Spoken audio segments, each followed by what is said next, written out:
Hello chess friends, this is Master Valeri Lilov, and today we're going to talk about one of the best ways on how you can improve your tactical thinking.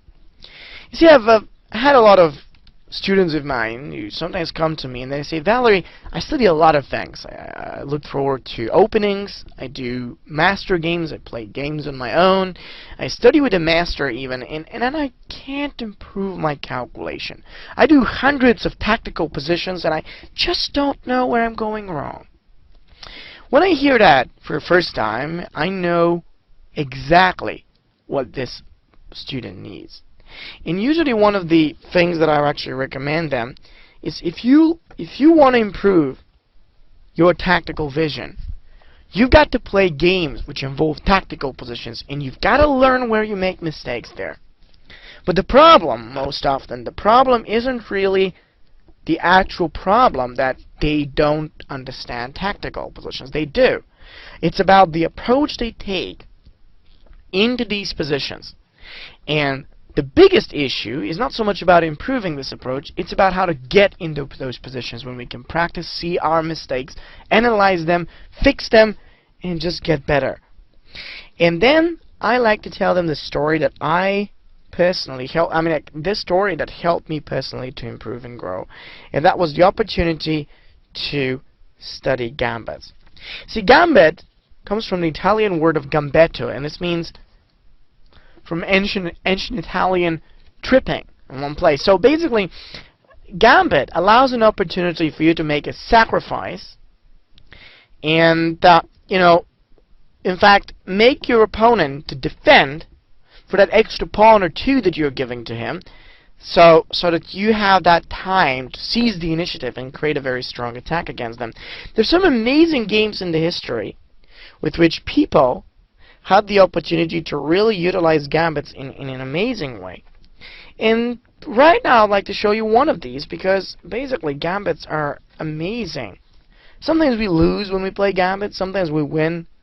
The truth of the matter is that the more we get to play them, better we become at understanding tactical chess and getting better with it. So I'm going to show you now a game, an extraordinary game in a Gambit line that has always been one of the most incredible examples on how Gambits help us to improve our tactical play. The game was played between Janowski and Solotenkov versus Dr. Emily Lasker and J. Taubenhaus. It was a consultative game played in Paris, 1909. The game started out with e4, e5, and d4. Now, some people have problems understanding that kind of move, so let me try to explain what is the whole idea behind that move, and generally, what is White relying on by giving away a pawn, or actually offering a simple pawn sacrifice for almost nothing special. So why does White really get to do that? The reason behind that sacrifice is real simple, though.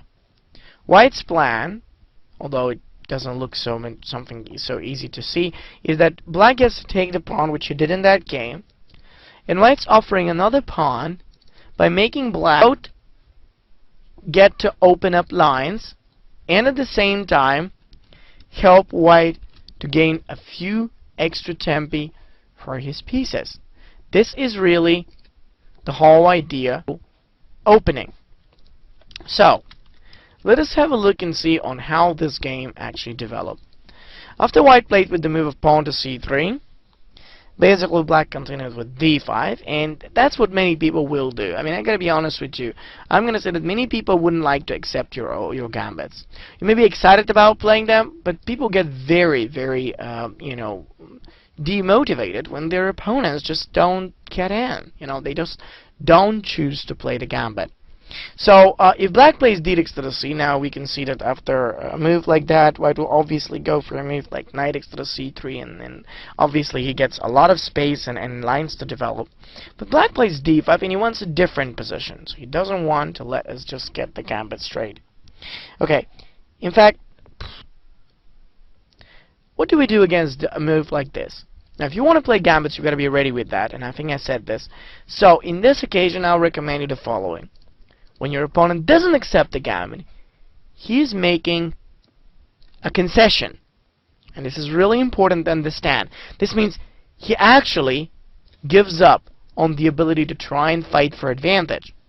And in fact, that often gives you an opportunity to get a comfortable position and even seize the initiative without having to sacrifice. This is extremely important to comprehend. Like after bishop to e3 in this moment, and then knight c3 as a move, we're going to get a very cool development just like we've sacrificed the pawn. But, guess what? We haven't sacrificed it. And that's really the important deal and what we actually achieve out of this variation. So we're getting a position of a gambit that we haven't sacrificed the pawn with, and that's an amazing gambit. I mean, a gambit without a sacrifice, so it looks great. Sounds good, at least. So, and actually going back to this position, in fact, in the game itself, black, I can see that now black didn't go for d5. He played d to the c. So white sacrificed another pawn. And then you're gonna say, okay, but Valeri, this game was played like 1909. It's like 100 years ago, a century ago. Does it work still to play like this? Yes, of course. The game of chess is a game about dynamics. It's about not so much what material you have, but what material you can use. Your opponent can take 2, 3, 4, 5 even pawns on the opening, and yet if you have a better development, and if you start attack against this king, do you really believe that those 4 or 5 extra pawns somewhere around the other area would be helpful? No, they won't. And that's the reason why you actually like to sacrifice it. So after bishop c4, black accepted that other pawn. And then when white recaptures with his bishop, black played knight f6 in order to counter the center. So now the question is, what do we do? Is it a good idea that we get to push the pawn, or is it a good idea to just develop quietly with knight d2? Now I know that there will be some of you who would probably prefer the move of knight to the d2. They'll say, but Valeri, I just want to be more solid. Now remember this. If you play a gambit, you can be more solid. So you gotta fight for the initiative no matter what. And this is a must. You see, if you want to play solid, you don't play a gambit. If you decide on playing a gambit, you gotta get out of your comfort zone and search for something more. That's usually the rule of the gambits. So obviously, white seizes the opportunity to fight for initiative by playing e5 on his own. When e5 happens, black's got to do bishop b4 check. Obviously, he'll take advantage of getting a little more time, and yes, well, trying to be a bit more successful with the check and you know, some coming development by the rest of his pieces. Yet white simply completed the development with knight c3, queen e7, and knight ge2. To be completely honest, that e5 pawn really doesn't matter as a whole lot, and even if black gets to take it, the only thing that will happen after the take is that we're going to get more lines or opportunities for the rest of our pieces. So white knew very well that this whole capture isn't anything dangerous, and as we literally care just about gaining more space, time, and opportunities, we don't care so much about the material. So white gladly offered black an opportunity to take that pawn. Did black take the pawn? No. Well, in fact,